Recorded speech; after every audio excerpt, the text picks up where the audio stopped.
समृद्धी महामार्गावर केंद्रीय मंत्री प्रतापराव जाधव यांच्या कारचा अपघात, अंगरक्षक व चालक जखमी। केंद्रीय आरोग्य राज्यमंत्री प्रतापराव जाधव यांच्या कारचा समृद्धी महामार्गावर वाशिम जिल्ह्यातील मालेगाव नजीक भीषण अपघात झाला। या कारमध्ये प्रवास करत असलेले मंत्री प्रतापराव जाधव यांचे अंगरक्षक, त्यांचे सहकारी व कार चालक असे तिघे गंभीर जखमी झाले आहे। प्रतापराव जाधव यांना नागपूर विमानतळावर पोहोचविल्यानंतर हे तिघे मेहकरकडे परत येत असताना रात्री उशिरा हा अपघात झाला।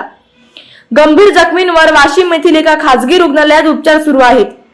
अपघाताचे कारण अद्याप समोर आले नाही। नागपूर येथील एअरपोर्टला मला सोडून दिल्यानंतर माझी खासगी गाडी समृद्धी महामार्गाने मेहकरकडे परत येत असताना 27 डिसेंबरला मालेगाव जवळ या गाडीला किरकोळ अपघात झाला। या अपघातामध्ये बॉडीगार्ड व ड्रायव्हर किरकोळ जखमी झाले। गाडीत नव्हतो, मला काही झाले नाही असा खुलासा केंद्रीय आयुष आरोग्य व कल्याण राज्यमंत्री प्रतापराव जाधव यांनी केला आहे।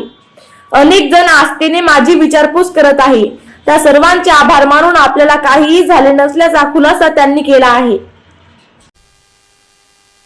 नमस्कार।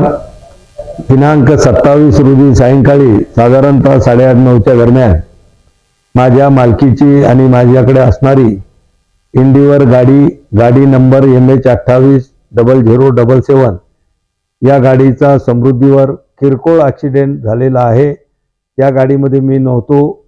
माझा ड्रायव्हर आणि बॉडीगार्ड हे नागपूर एअरपोर्टवरती मला सोडून मेहकरकडे परत येत असताना मालेगावच्या जवळपास ॲक्सिडेंट झालेला आहे। पण त्या ॲक्सिडेंटमध्ये कोणालाही जास्त मार लागलेला नाही। ड्रायव्हर बॉडीगार्डला मुक्का मार लागलेला आहे। त्यांची सुद्धा हॉस्पिटलमधून सुट्टी झालेली आहे आणि गाडीचं थोडं नुकसान झालेलं आहे, तर गाडी मेंटेनन्ससाठी पाठवलेली आहे। वृत्तपत्रामध्ये आणि काही मीडियाच्या माध्यमातून या बातम्या प्रसिद्ध झाल्यामुळं अनेक लोकांचे मला फोन येत आहेत। त्या सगळ्यांचे मनापासून खूप खूप धन्यवाद।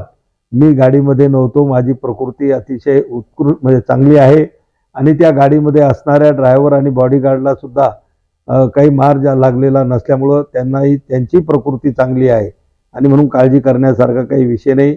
आपण सर्वांनी मला जे फोन केले किंवा माझ्या हितचिंतकांनी माझ्या जवळच्या लोकांकडे विचारपूस केली त्याबद्दल त्यांना मनापासून खूप खूप धन्यवाद।